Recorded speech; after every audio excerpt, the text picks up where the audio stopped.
your success in recovery is really determined by how well you respond to symptoms and the emotions behind the symptoms. Because a lot of times it's not really the actual symptom that terrifies people, it's what that symptom means, right? Because I've been on both sides.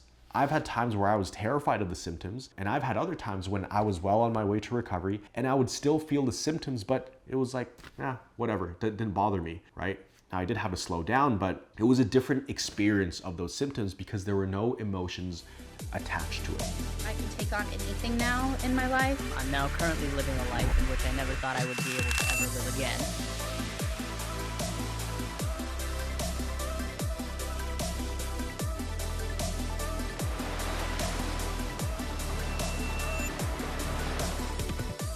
How's it going, Thrivers? Miguel here from CFS Recovery. In this video, we're going to be diving deep into what does it mean to respond well to symptoms. Now, if you're new to the channel, my name is Miguel. I run CFS Recovery, where we educate people and help them recover from CFS, long COVID, fibromyalgia, and any other hypersensitive nervous system issue. We typically deal with people who have been going to doctors and specialists, and they're dealing with all these debilitating symptoms, but they can't figure out what's going on, and they just seem to get worse and worse, or they're just not getting better. Now, if you have been watching my channel for a while, you've heard me say probably thousands of times that the golden rule in recovery is your response to the symptoms. You have to respond well, and if you do that, then you'll start to retrain your nervous system to be in a parasympathetic mode versus constantly in a sympathetic mode where you're in this hypervigilance, fight or flight, or freeze state, which is what's causing a lot of these symptoms. So what does it mean to respond well to symptoms? Because that is the foundation, that is the golden rule in all of this. I remember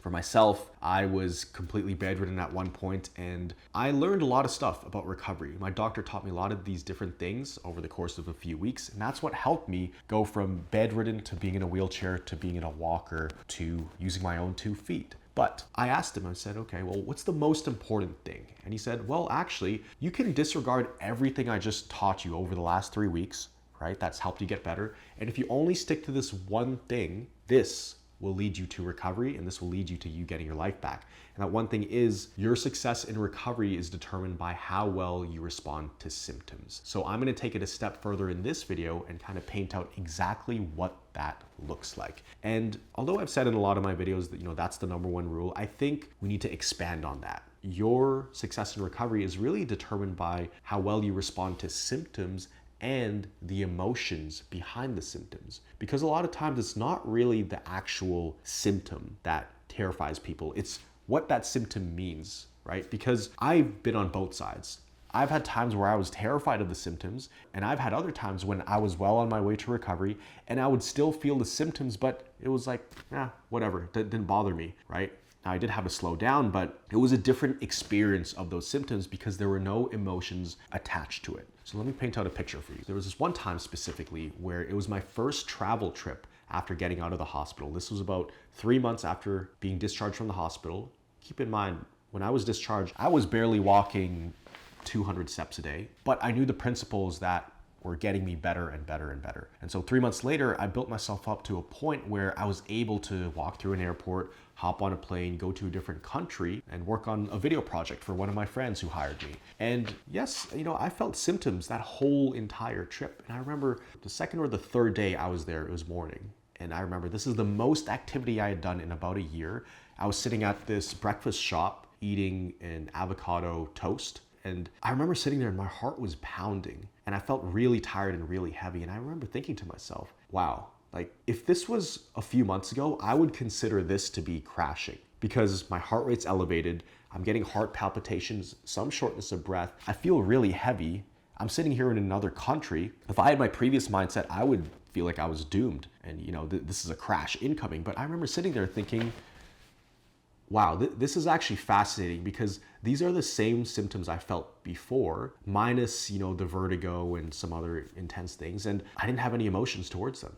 There was no fear behind them. There was no thinking, oh, I'm gonna have a heart attack, or, oh, I'm gonna have to be rushed to the hospital if something bad happens, or if this gets worse and worse. I just sat there and thought, okay, this is what I trained for. This is what the brain new training is for.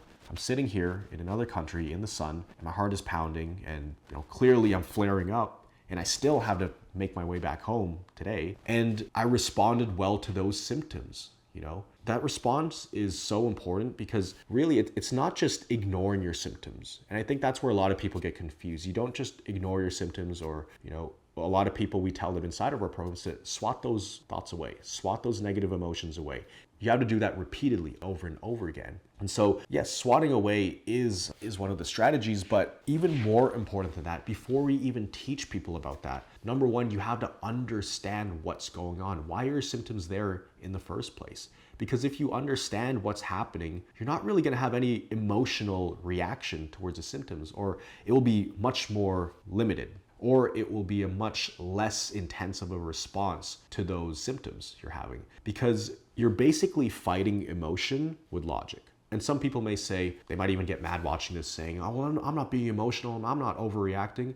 You know, I really feel like I'm dying. I really feel like my lungs are shutting down. It's real symptoms. I'm not saying it's not real. I'm saying your symptoms are very real. Yes, you do feel your symptoms. I had times when my body was in such a bad flare-up, and it was one of my worst flare-ups, and I couldn't move in bed for about 16 hours. Because moving over, it felt like my whole body was being stabbed with pins and needles. I could not move for 16 hours. Literally could not move, right? Some people may not even think that's real, but, you know, Miguel, how'd you go to the washroom? How'd you eat?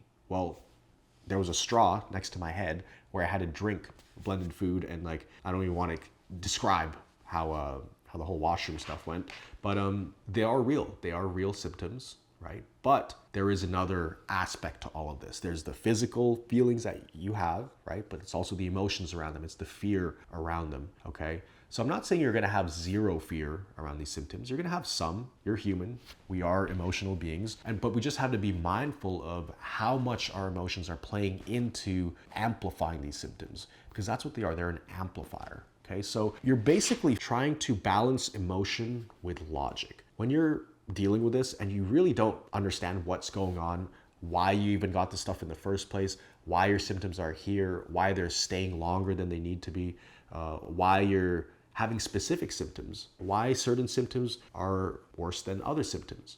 You're basically up here on emotion and logic is down here when you don't understand what's going on. And it's like the more you research, the more you try to look for solutions with this. You're going on Google, which I did as well, because there's no other answers out there from these doctors, at least the ones I worked with. The doctors weren't telling me what's going on. Specialists weren't telling me. Naturopaths, they were kind of telling me, but not giving me a clear answer. And then I ended up just wasting all my money on these supplements that didn't work. Google wasn't helping, but all of these things, as I'm not finding any information, or at least any clear-cut information on how to recover from this, or people who have been through what I went through at my severe level, there was no logic to lean on, because none of this made any sense.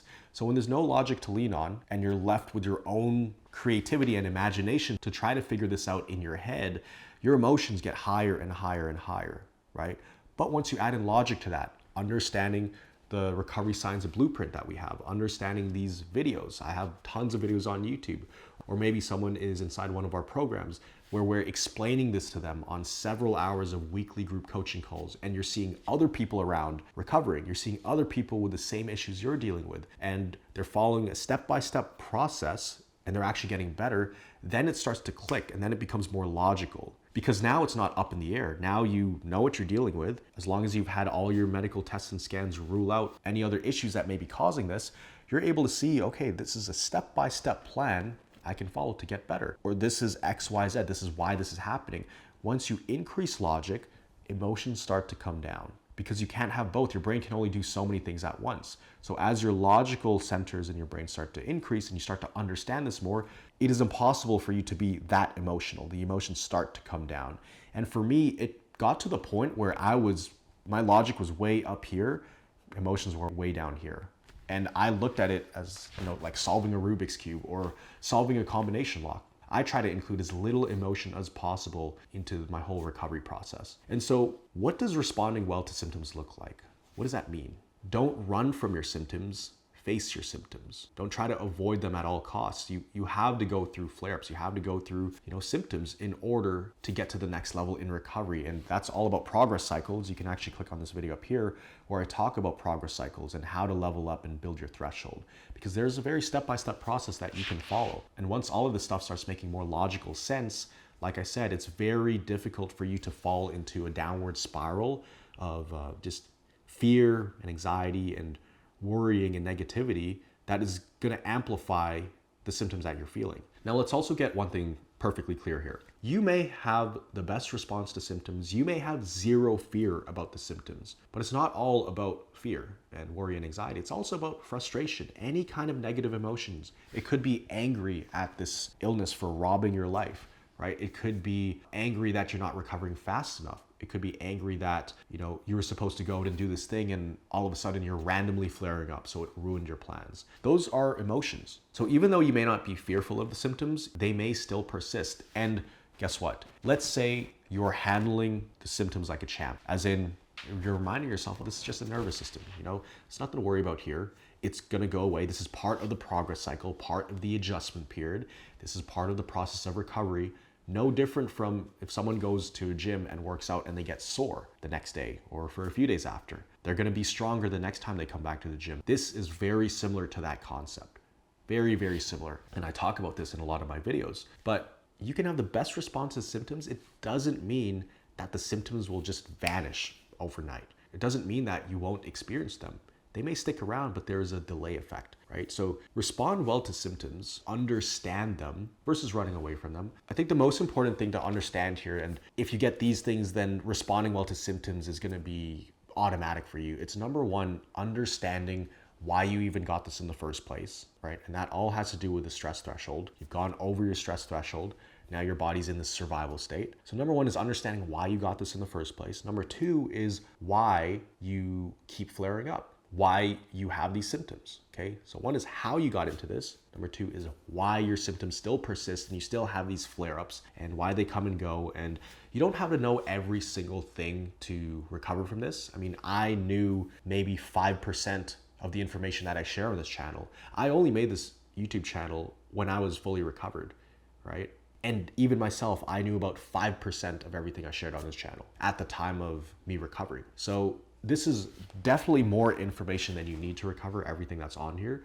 But as long as you stick to the basics, as long as you understand that your success in recovery is determined by how well you respond to symptoms, you're gonna win, you're gonna beat this thing. I've never seen it not work for somebody who was responding well to symptoms, right? And you have to be very honest with yourself here, because some people say they're responding well to symptoms and they come to us and they're like, I'm so frustrated. I've been responding well, but nothing seems to be working. You just said yourself, you're frustrated. Being frustrated is not responding well to symptoms, right? And a little bit of frustration is okay. Like I said, I'm not saying you have to completely shut down all your emotions. What I am saying is that you have to keep it within a certain level where you're not controlled by your emotions, you're containing it, okay? Let the emotions come out a little bit. It's kind of like a Pepsi 2-liter bottle. If you shake it up and open it right away and just vent everything and let the emotions just fly out of you, there's going to be an explosion of emotions, and that's too stimulating for your nervous system, which is why some people, they try screaming therapy or some kind of therapy where they break glass or whatever. I think screaming therapy is a common one I've heard. That makes them way worse, right? Because that is too stimulating for you. It's too emotional. Now, there may be a time to do that further down the road in recovery when you have more capacity, but if you're struggling with simple things right now, I wouldn't do those things. Back to the pop analogy, if you open it up right away when all these emotions are flowing through, you're gonna get an explosion. We've all seen that video of the fizz spraying everywhere. Whereas if you wait a little bit and contain it and let the bottle open a little bit at a time, you're letting some emotions come out at a time and containing it. That's the most important thing. Keep it within a certain amount that you can control and contain, then you let those emotions out little by little and you're good. Okay, so it's okay to feel some emotions. It's okay to feel some fear, some doubt, but contain it and constantly remind yourself that, hey, this is just a hypersensitive nervous system. And sometimes you need reassurance from other people. Maybe you watch these videos over and over again. Maybe it's me reminding you that, hey, you're gonna be okay. As long as you got all your tests and scans done, and the doctors haven't found anything to explain this, and you've tried all these different treatments and they're not working, if that hasn't worked, then this may be the approach that you're looking for. I'll tell you, people usually come to this channel as the last resort, kind of the last hope, because they've tried so many other things. We've had people come to us after 20, 30, 40 years of dealing with CFS. After seeing multiple long COVID clinics, after seeing multiple specialists and doctors, and the people who do get help by those folks, that's great. They don't need us. They may not need us. But for the people who haven't gotten helped, they really resonate with the things I share on this channel and the way our recovery system works, and they get a lot better. And so these are the principles that have helped people just like you. I know they definitely help me. They help all the coaches in the program. They help other subscribers like yourself watching this right now. And if they can work for thousands of people all around the world, then it's worth diving in headfirst and just going all in, because this could be the one thing that unlocks your future of thriving health. Now, if you did want some extra help implementing these things and helping you respond well, a lot of people just need some reassurance. They almost need someone there who's been in their shoes, almost as like a safety net, to ensure that they don't end up overdoing it and just to make sure they're implementing things the right way. If you did want some extra help with that, we have plenty of solutions for that. Whether you're completely bedridden and you have to be in a dark room all day, or maybe you're working again, but you're still dealing with a lot of these symptoms, we have approaches for every single stage of recovery where we come in and create a personalized plan for you. And that's where we can get very specific on things that you could be doing and roadblocks we could be dealing with that are stopping you from achieving thriving health. So if you did want some extra hands-on help, you can learn more about what we do at CFS Recovery by clicking the link down below. You can apply to work with us, and if you're a great fit, then we'd be happy to help you go from surviving to thriving. So I hope you enjoyed this video. Hope you got a lot of value out of it. Again, the golden rule in recovery is your success is determined by how well you respond to symptoms. If you just remember that every single time you're faced with flare-ups, you're faced with symptoms or doubts or fears, you're gonna be in a better position to overcome this than if you didn't have that in your mind at all. So I hope you enjoyed this video. Always remember that you are a thriver and you are just one mind shift away from living life with thriving health. I'll see you in the next video. See that CFS recovery is absolutely